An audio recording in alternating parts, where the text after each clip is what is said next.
শোনো মেয়ে, তোমার জীবনে আসা কিংবা তোমার আশেপাশের সব পুরুষ কখনোই এক নয়।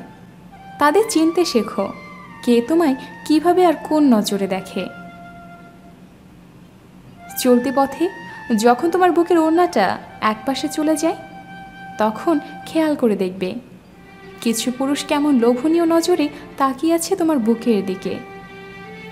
কিন্তু আবার তাদের মাঝেই একজন তোমায় বলবে, বোন, ওনাটা ঠিক করে নাও।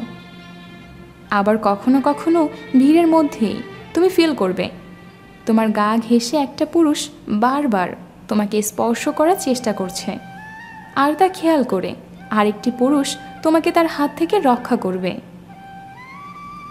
যখন তুমি কোনো ফার্মেসিতে যাবে স্যানিটারি ন্যাপকিন কিনতে, তখন দেখবে অনেক দোকানদার কিভাবে খদ্দররা কি আজব দৃষ্টিতে তোমাকে দেখছে, যেন খুবই হাস্যকর কিছু। অথচ তাদের মাঝেই কেউ একজন ন্যাপকিনটা কিনে কাগজে মুড়িয়ে তোমার হাতে দেবে, যাতে তোমাকে অস্বস্তিকর পরিস্থিতিতে না পড়তে হয়। কখনো কখনো বাড়ি ফিরতে দেরি হলে দেখবে গলির মুখের অন্ধকার রাস্তাটা দেখে তোমার বুক কেঁপে উঠবে। তখন কিন্তু একজন বাবা কিংবা ভাই তোমাকে এগিয়ে দিয়ে আসবে আর বলবে, চেষ্টা করো জলদি বাড়ি ফেরার। সমাজে কিংবা তোমার পরিচিত সবাই সুপুরুষ নয়, আবার সবাই কাপুরুষও নয়।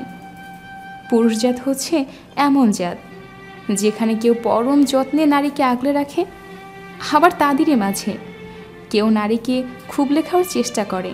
তাই বলে সবাই কখনো এক নয়। তোমাকে শুধু উত্তম পুরুষকে চিনে নিতে হবে, তাহলেই তুমি থাকতে পারবে নিরাপদ।